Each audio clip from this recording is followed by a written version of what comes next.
Okay, hello everyone, and welcome to this segment of the breakout module, the price ladder course.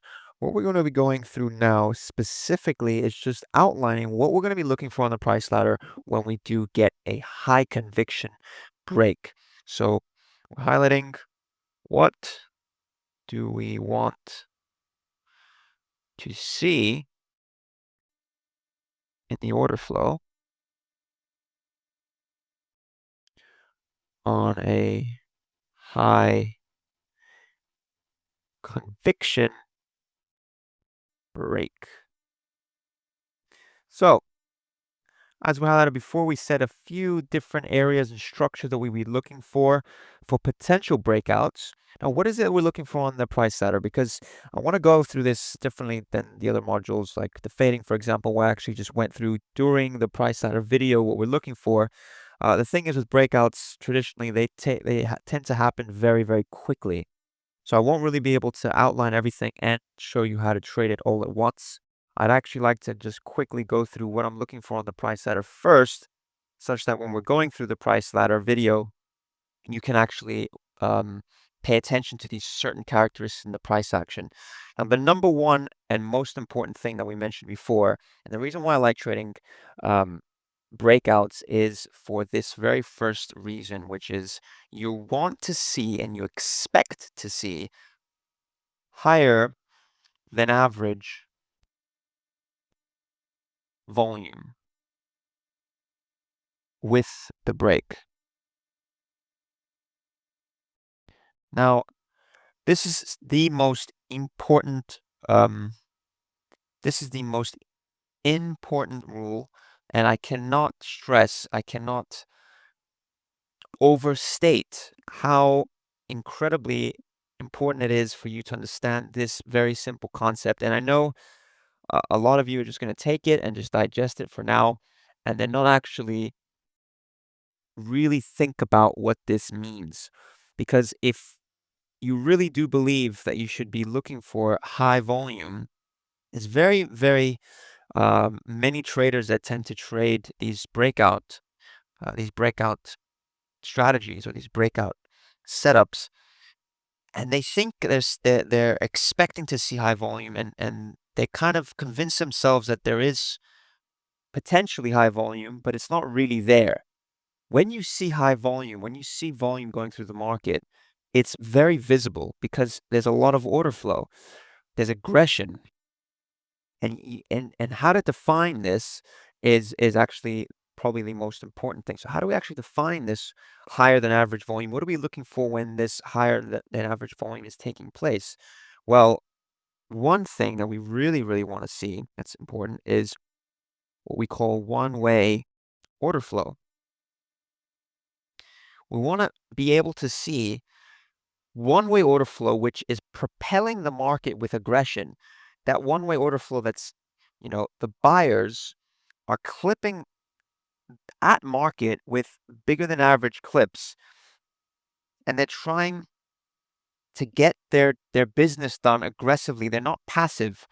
The reason why the market's breaking and the reason why markets move is um the imbalance of aggression between buyers and sellers. If you're passive on the bid and you just sit on the bid at one price and someone sells into you indefinitely, the market really it won't move up until an aggressive buyer hits market. So the reason why the market's moving or moves at any point in time is that the buyers or the sellers are more aggressive than the sellers and the buyers, conversely. So this is the most important thing. We want to see order flow in one way. And like I said, we want to see big clips at market. So we don't want to see, um, necessarily absorption's good as long as it's in direction of the prevailing breakout. However, the most important thing for an aggressive breakout is big clips at market. You want to see 100 lots, 200 lots, whatever a big clip is in your market. If you're trading a market like the Bund, a big clip is 100, 200, 300, 500, or 700, 1,000 lots. If someone clips 1,000 lots at market, that is aggression. You need to pay attention and be tuned into this kind of price action.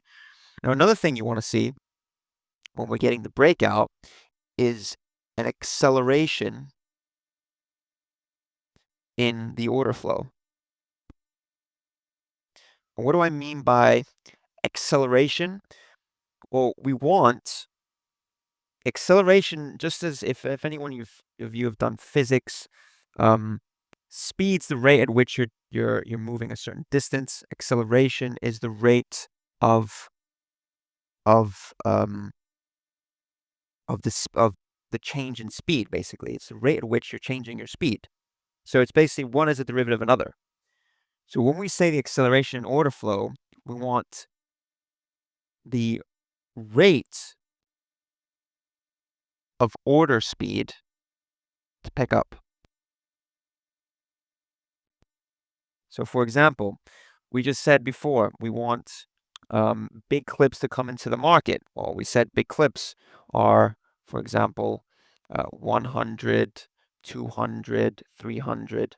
Well, when the order speed is picking up, we want the same big clips to come into the market, but we want them to be doing them faster. We want to see actually the fluttering of the speed of that. We want to see the 100 lots. If it's 100 lot every 5 seconds when we're just about to break, and then as we're breaking and moving into uncomfortable territory for the counterparty of the market that's wrong, for example, if we're moving higher and those that are short are wrong and they need to get out, we want the speed of the price action to go higher. So if it's at the break, we're seeing 100 lots going through every 5 or 6 seconds. While we're getting into those uncomfortable zones where people need to cover quickly, we want to see 100, 200 lots every 1 second, 2 seconds, every few milliseconds. We're seeing bang, bang, 100, 100, 200, 200. And that's the kind of aggression. The quicker that order speed's going through, that's showing us potentially that we're going to see more momentum, more propelling of the market in a single direction. So this is, like we said, this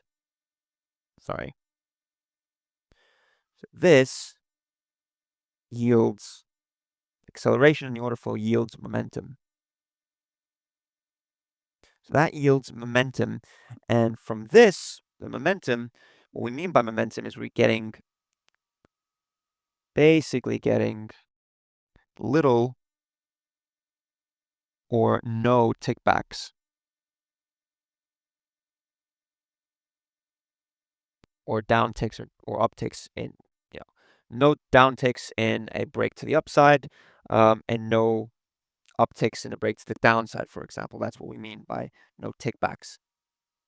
Now, if we do get tickbacks, this is the last thing I want to mention.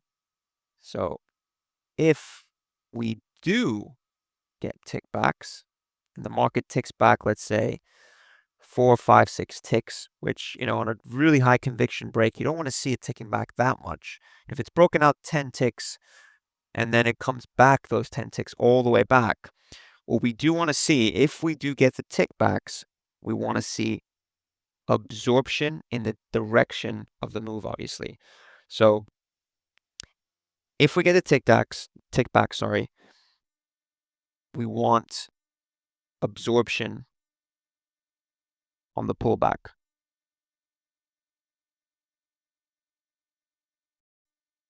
So if, for example, the market has, so we have, let's say, a potential level here.